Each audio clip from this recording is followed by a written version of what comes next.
Bingung percaya pendapat siapa di masa wabah ini? Seperti, apakah PCR merupakan pemeriksaan yang valid untuk kasus COVID-19? Kita tahu, para pakar mengatakan, iya, PCR dapat digunakan untuk membantu diagnosis COVID-19. Sementara yang bukan pakar mengatakan PCR invalid dengan berbagai argumen. Dan, apakah Anda bingung ikut yang mana? Karena kesannya kedua-duanya mempunyai alasan yang sepertinya bisa diterima.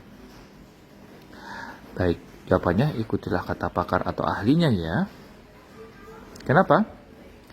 Mudah-mudahan contoh kasus ini dapat menjadi sebabnya kenapa Anda harus mengikuti pakar atau ahlinya selama wabah ini. Seorang wanita kontak dengan suaminya yang positif COVID-19.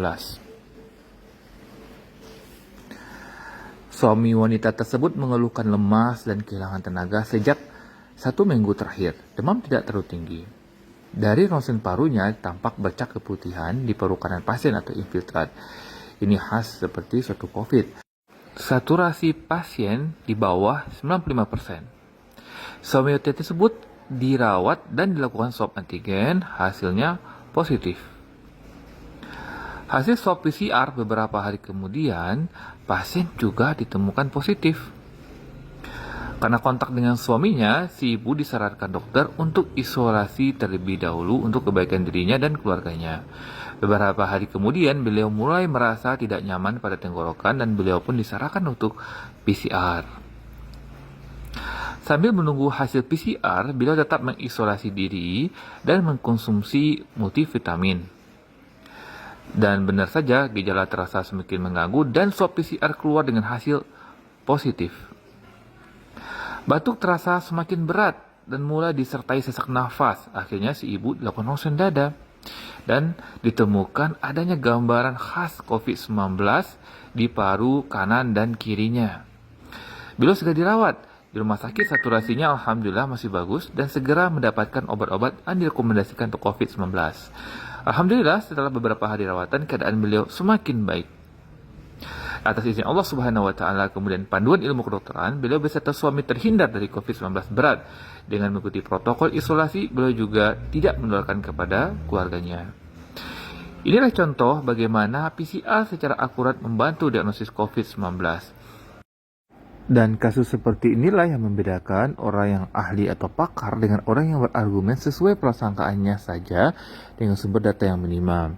Mudahnya, orang yang bukan ahli seringkali hanya mengambil informasi yang seide dari beberapa sumber saja dan seringkali tidak valid. Inilah yang menjadi dasar keyakinannya. Berbeda dengan orang yang pakar dan ahli, mereka mendapatkan informasi dari banyak sumber yang kredibel.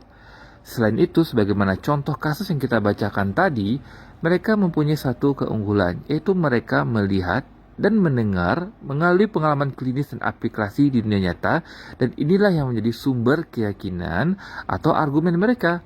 Tentu ini tidak dimiliki oleh orang-orang yang tidak pakar atau ahli di bidangnya.